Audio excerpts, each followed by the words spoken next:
So my 2022 Tesla Model Y has by far been the best car so far that I have purchased. However, there are some cons in the car that I wish that Tesla would have considered to put more emphasis or more thought into. But this is a smart car, so I'm pretty sure that some of the stuff in the future will be solved with software updates. But I'm just going through some of the things that I wish that Tesla would have done differently, some of the things that I don't necessarily like about my Tesla Model Y that I'm pretty sure in the future that it could be solved with a simple software update. But I'm giving you this list as of the day of this recording.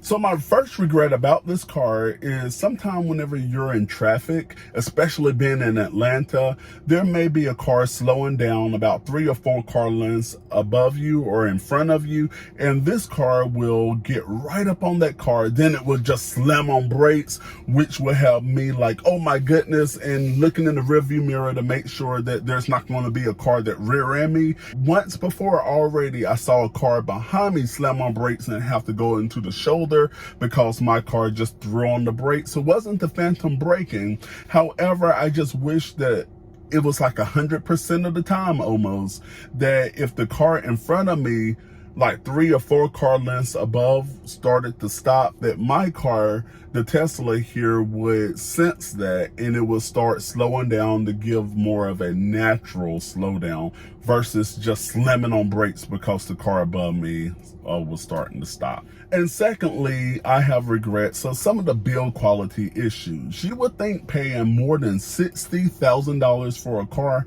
that this wouldn't be a thing. But every once in a while, I notice a new build quality issue. Even like the trimming going around the window or above here, you can see where a little of the fabric is not tucked in all the way.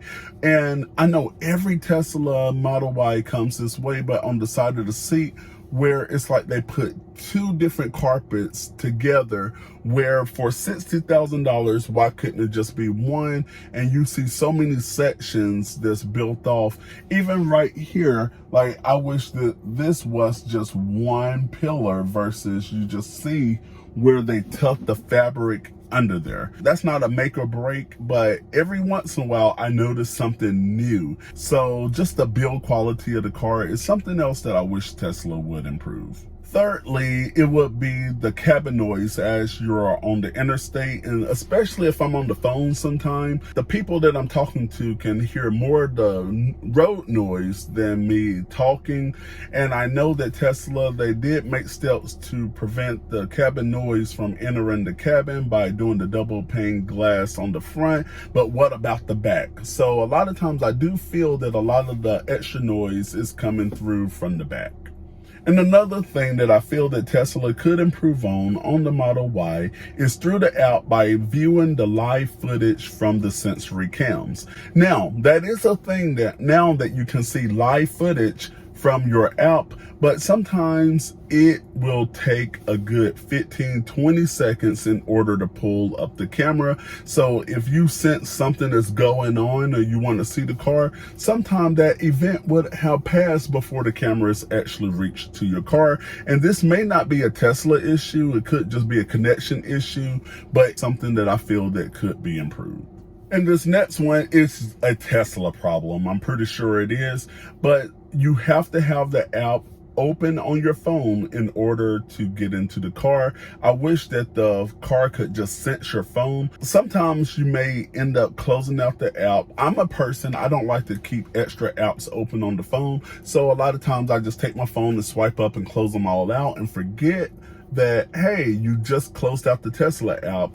Now, whenever I get to the car, I have a lot of things in my hands just wanting to get in. Now I have to stop, go onto the app and open up the app. But right now I'm starting to get better at that over the last 3 months, is to make sure, close out all of the apps, but leave up the Tesla app. And coming in at number 6, regret that I have for this car is that the front is manual.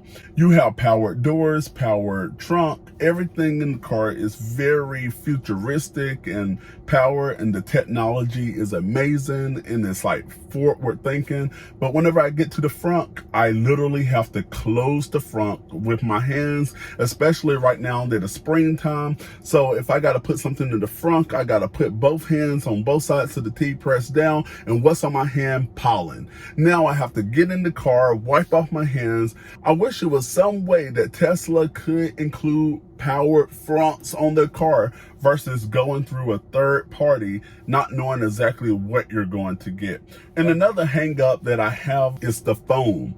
Whenever I'm on the phone, sometimes I have to tell the person on the phone to hang up, because if I close out the phone app on the screen, you cannot use the buttons on the steering wheel like a traditional car, just hit the button and it hangs up for you. You will have to go back over to the screen, pull up the phone, then hit the red button. So sometimes I just ask the person that I'm talking to, hey, I'm finished, can you hang up for me? Because I'm driving, now I have to take my eyes off the road to go back to the screen to pull that up and hit the red button to hang up. So Tesla, if you're listening, please do a software update where I can just push one of the buttons on the steering wheel to hang up the phone at the end of a phone call. At number 8, one of the hang-ups and the flaws and the regrets that I have about the Tesla Model Y is looking out the back window. If you can see right there, it is small. So whenever you're driving in traffic, you're not going to see the cars behind you. A lot of times, if I want to see what's behind me, then I have to go to the screen, push the camera icon. However, now you can choose which icons are your quick icons. So I just press it and now I can see behind me. But the window at the back is so slanted that you really don't get a view out like a traditional car. But honestly, out of here, you cannot see a thing.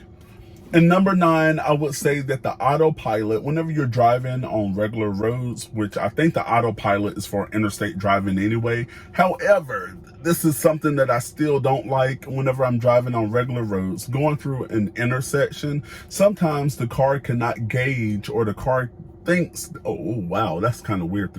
I said the car thinks. But anyway, the car will gauge a different lane that it should be in, but it's the wrong lane. So sometimes in the middle of an intersection, the car will jake over and get into another lane. Thank goodness so far, every time that happens, there's been no cars around, but it's still not the most comfortable experience driving a car, that the car just throws you in a different lane that it's not intended for you to be in. This particular thing that I do not like about the Model Y, or I'm not sure if it's in every Tesla, I'm pretty sure it is, but whenever you're on autopilot, especially at night, that the auto high beams is a must. It's required for the auto high beams to be activated. However, sometime whenever you're driving, just say on the interstate, people are coming, the high beams turn on, you're flashing people, or someone will just say 50, 60 feet in front of you, 100 feet driving, the high beams will come on. Now I feel like I'm just like blinding the person in front of me. So a lot of times whenever the high beams turn on, I have to hurry up and turn them back off, and it's like I'm just blinding people. So now a lot of times at night, I just don't use the autopilot at all, because it just like throws on the high beams all at the most awkward moments. Well, that's my short list of some of the regrets and things that I wish that Tesla would have done differently. By no means any of these things was like a break situation where I'm like, oh my goodness, I wish I didn't purchase the Tesla. I never have felt that way about this car. I can honestly say that with the price tag of this car, I feel that it's worth it. With the tech, with the ride quality, you never really know how much effort it takes for you to keep the car in the lane. And it's just a comfortable seats. I can go on and on about this particular car. It was actually hard for me to come up with a list today, just trying to say some of the things that I didn't like about the car, or that I felt that Tesla could do better at. However, everything that I said today, it is things that I feel that could be improved about this particular car. What about you? Are there some things that you like about your Tesla, don't like about your Tesla, or are you waiting delivery or just considering a Tesla? Let me know in the comment section below. Check out more videos right over there about all things related to your finances and your Tesla. Subscribe by clicking the icon right here, and that way you don't miss another video, and I will see you in the next video.